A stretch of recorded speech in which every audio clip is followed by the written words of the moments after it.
My name is Emma. I'm 28 years old, and 3 years ago, I watched the man I loved walk out of our house without saying goodbye. I thought he had betrayed me. I thought he had fallen in love with another woman. I thought the 5 years we had spent together had meant nothing to him. I hated him. I hated myself for trusting him. And most of all, I hated the unanswered question that followed me everywhere. Why did he leave? For 3 years, I believed I knew the answer. I was wrong. The truth was far more painful. And when I finally discovered why my husband disappeared, I realized that the man I had spent 3 years hating had actually been protecting me from the people closest to me. It started on a cold Friday evening in Chicago. My husband, Daniel, and I had been married for 5 years. We weren't rich, but we had a comfortable life. Daniel worked as a financial analyst for a large investment company downtown. I ran a small interior design business from home. We had a beautiful apartment, a golden retriever named Charlie, and plans for the future. We had even started talking about having children. At least, that's what I thought. One evening, Daniel came home unusually late. He walked through the front door, dropped his keys on the table, and stood there silently. I knew immediately that something was wrong. Daniel? He looked at me. His face was pale. Emma, we need to talk. My heart sank. What happened? He walked toward me, but stopped several feet away. I have to leave. I laughed nervously. Leave where? Chicago. I stared at him. What are you talking about? I can't explain. Then try. He looked toward the window. For a moment, I thought he was going to tell me something terrible. Instead, he said, You need to trust me. I shook my head. You're telling me you're leaving our marriage, but you won't tell me why, and you want me to trust you? His eyes filled with tears. I know how this looks. How does it look, Daniel? He didn't answer. Then he said the words that destroyed me. Please don't look for me. I thought I had misheard him. What? Don't call me. Don't follow me. Don't ask anyone where I went. Why? He stepped closer. For 1 second, I thought he was going to hug me. Instead, he whispered, I'm doing this because I love you. Then he walked out. That was the last time I saw my husband. The next morning, I found his wedding ring on the kitchen table. Beside it was a piece of paper. Only 4 words were written on it. I'm sorry, forgive me. I spent the next 3 days calling his phone. Nothing. I called his office. They told me he had resigned. I called his best friend. He said he hadn't heard from Daniel. I called his parents. They were furious. His mother told me, Whatever you did, you need to tell the truth. I couldn't believe what I was hearing. Whatever I did? She hung up. Then the rumors began. Daniel had stolen money from his company. Daniel had another woman. Daniel had secretly bought a house in another state. Daniel had planned to leave me for months. Every story was worse than the last. Then, one afternoon, I received an anonymous email. There was only one sentence. Ask Daniel about Sarah. I stared at the screen. Sarah? Who was Sarah? I had never heard that name. That evening, I searched Daniel's old laptop. I found nothing, but when I checked his cloud storage, I discovered a folder with one file, a photograph. Daniel was standing beside a woman I had never seen before. The woman was beautiful, and Daniel had his hand on her shoulder. My heart broke. I immediately believed the worst. The file was dated 2 months before he disappeared. I didn't need any more evidence. My husband had cheated on me. At least, that's what I believed. 3 months later, Daniel was officially declared missing. The police couldn't find him.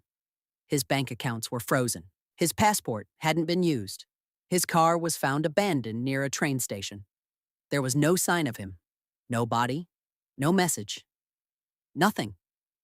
I moved out of our apartment. I couldn't sleep there anymore. Every room reminded me of him. The kitchen where we cooked together. The couch where we watched movies. The bedroom where he once promised me he would never leave. I eventually moved to a small house outside the city. I tried to rebuild my life, but anger stayed with me. I blamed Daniel for everything. I told myself he had chosen another woman. I told myself he had been a coward. I told myself I never wanted to see him again. Then, almost a year after his disappearance, I received a package. There was no return address. Inside was a small black flash drive and a note. You deserve to know what happened. I plugged the drive into my computer. There was only one video. Daniel appeared on the screen. He looked exhausted. His beard had grown out. His eyes looked completely different. He stared into the camera for several seconds. Then he said, "Emma, if you're watching this, I'm probably not coming home." I covered my mouth. He continued, "Everything you believe about me is wrong," I whispered. "Then tell me the truth." As if he could hear me, he said, "I didn't leave you because of another woman." The video stopped. I froze. Then the screen went black. There was another file, a document. It contained an address, a hotel in downtown Chicago. Room 814. I went there the next morning. Room 814 was empty, but there was an envelope on the bed. My name was written on it. Inside was a photograph, the same woman from Daniel's laptop. On the back was a name, Sarah Mitchell, and beneath it, "She knows what happened to Daniel." I searched the name. Sarah Mitchell was a former employee at Daniel's company. She had disappeared 6 months before Daniel did. I called the police, but before they arrived, someone knocked on the hotel door. I opened it. A woman stood in the hallway. It was Sarah. She looked frightened. "Emma? Who are you?" "Sarah." My heart started racing. "Where's my husband?" She looked behind her. Then she whispered, "He's alive." I couldn't breathe. "What? Daniel is alive? Where?" "I don't know." "What do you mean you don't know?" She stepped inside and closed the door. "Daniel discovered something at the company." "What?" "Your husband discovered that someone was stealing millions of dollars." "How much?" Sarah looked at me. "Almost 80 million. I stared at her. "Who?" "That's the problem." She pulled a folder from her bag. The money wasn't being stolen by one person. She opened it. It was being moved through a network of shell companies. I looked at the documents. Then I saw a familiar name, my father's company. I felt the blood drain from my face. "My father?" Sarah nodded. "Your father was involved." I stepped back. "My father died 12 years ago." "I know." "Then how could he be involved?" Sarah didn't answer.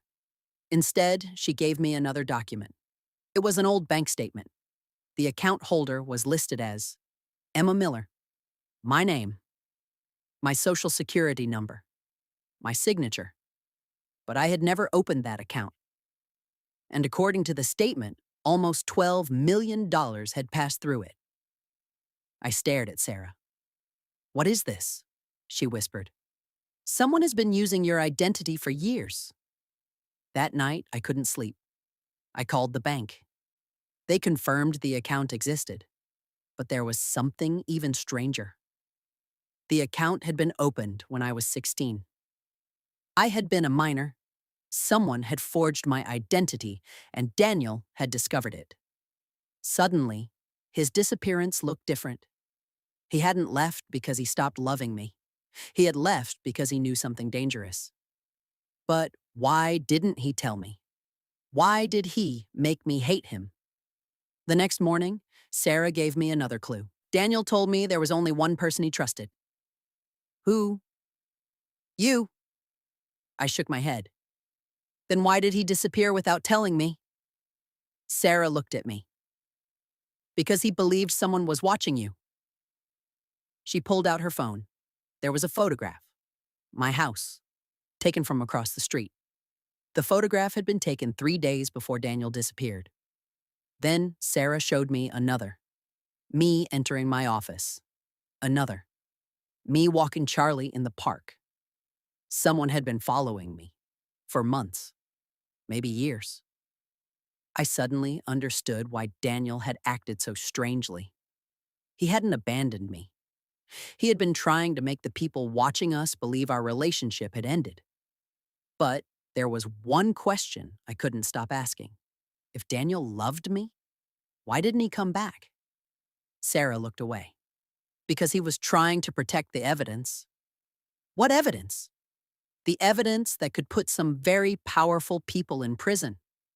She gave me an address. Go there. Where is it? An old warehouse. Why? Daniel left something there. I went that evening. The warehouse was abandoned. Inside, I found a metal box hidden behind a broken wall. The box contained dozens of documents. But there was something else. A voice recorder. I pressed play. Daniel's voice filled the dark room. Emma, if you found this, then Sarah must have trusted you. I started crying. I know you're angry with me. You have every right to be. But I need you to understand something. I never cheated on you. I never stopped loving you. I left because someone threatened your life. I closed my eyes. Daniel continued. They told me that if I stayed with you, you would disappear.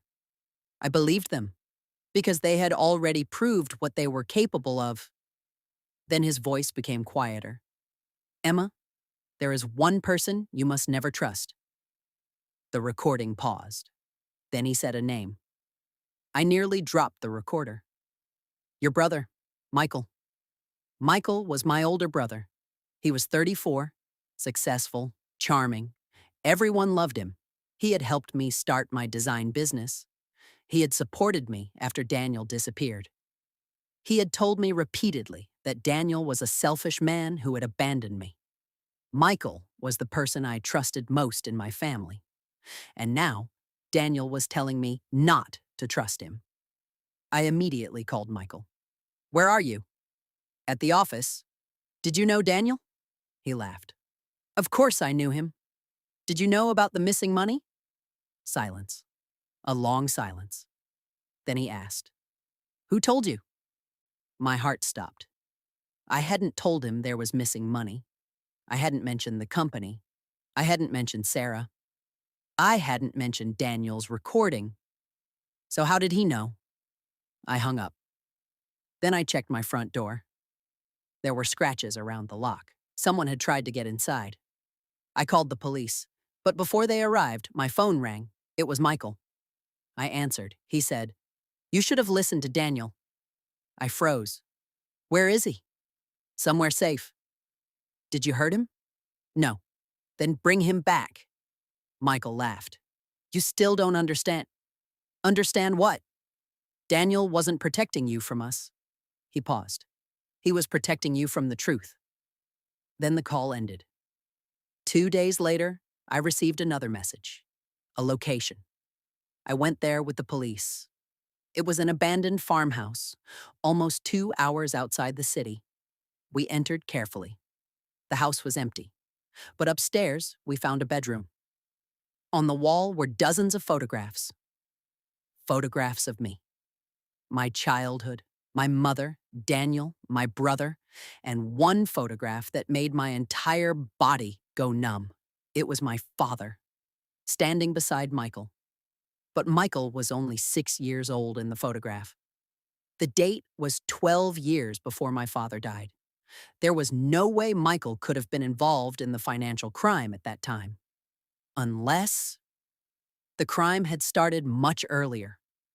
I looked at the photograph again. There was another man standing behind them. I recognized him. Richard Hayes, Daniel's boss. The same man who had originally investigated the missing money. Suddenly, the pieces began to connect. My father had discovered the financial network. Richard had been part of it. Michael had grown up around those people, and Daniel had discovered that the network was still operating, but there was something I still didn't understand. Why was my name attached to the account? Then I found the answer. A hidden document revealed that my father had created a trust in my name. The trust contained nearly $40 million, money that had legally belonged to my family, but someone had been using the trust to move stolen money through multiple accounts. My identity had been used because I was the perfect cover. I had been 16. I knew nothing, and Daniel had discovered it. That was why they wanted him gone. That was why they wanted me silent. Then the police received an anonymous call. A man wanted to surrender. His name was Richard Hayes. He walked into the station carrying a briefcase. Inside was the final evidence. He confessed everything: the financial network, the stolen money, the fake accounts, the threats, the surveillance, and Daniel's disappearance. But he revealed one final twist. Daniel never disappeared, Richard said. He went undercover. I stared at him. What? Daniel has been working with federal investigators for 3 years. My knees nearly gave out. 3 years. My husband had been alive. He had been fighting the people who had threatened us, and I had spent 3 years believing he had abandoned me. I asked, "Where is he now?" Richard smiled sadly. "He's coming home." The next evening, someone knocked on my door. I opened it, and there he was, Daniel. Older, thinner, but alive. I couldn't move. He looked at me. Neither of us spoke. Then I slapped him. Hard. He didn't stop me. I slapped him again. Then I started crying. "You let me hate you." "I know." "You let me think you cheated on me." "I know." "You let me believe you were dead." "I know." "Why?" He looked into my eyes. "Because every time I wanted to come home, I remembered the threat they made." He stepped closer. "They told me they would kill you if I came back." I cried harder. "You should have trusted me." "I should have." He took a breath. "But I was terrified of losing you." For 3 years, I had imagined 1,000 explanations for his disappearance. None of them had been this. He hadn't left because he stopped loving me. He had left because he loved me enough to let me hate him. That didn't erase the pain. It didn't erase the years. It didn't magically fix everything, but it changed the meaning of those years. We didn't immediately return to the life we had before. We couldn't. Too much had happened. Instead, we started over. Slowly. Honestly. No secrets. No disappearing. No pretending. 6 months later, the investigation became one of the biggest financial crime cases in the state. Millions of dollars were recovered. Several powerful businessmen were arrested. Michael confessed after investigators found the evidence, and the money stolen through the fake accounts was returned to the victims. My family lost almost everything, but I gained something I thought I had lost forever: the truth. 1 year later, Daniel and I stood in the backyard of our new home. Charlie was running through the grass. Daniel looked at me and said, "Do you ever wish I had told you everything?" I smiled sadly. "Every single day." He nodded. "Me too." Then I took his hand. "But I understand now." He looked at me. "What? Sometimes love doesn't look like staying?" He squeezed my hand. "And sometimes," I said, "the person you think betrayed you is actually the person who sacrificed everything for you?" Daniel smiled, but I wasn't finished. "However," he raised an eyebrow, "you're still sleeping on the couch for a while." He laughed. For the first time in years, I laughed too, because our story wasn't perfect. It wasn't a fairy tale. It was something better. It was real. I spent 3 years believing my husband had betrayed me. But the greatest twist of my life was discovering that he had been fighting a war I couldn't see. And the person I trusted most, my own brother, had been one of the people standing on the other side. That taught me something I'll never forget. Never judge a person's actions until you know the truth behind them. Sometimes silence is betrayal. Sometimes silence is protection. And sometimes the person walking away from you isn't leaving because they don't love you. They're walking away because they love you so much that they're willing to let you hate them just to keep you alive. If you enjoyed Emma's story, tell me in the comments. Which country are you watching this video from? I would love to know where you're listening from. And if you enjoy emotional revenge stories filled with betrayal, mystery, suspense, misunderstandings, shocking twists, hidden secrets, and unexpected endings, make sure to subscribe to the channel so you don't miss our next story. Because sometimes, the person you hate the most is the person who was protecting you all along.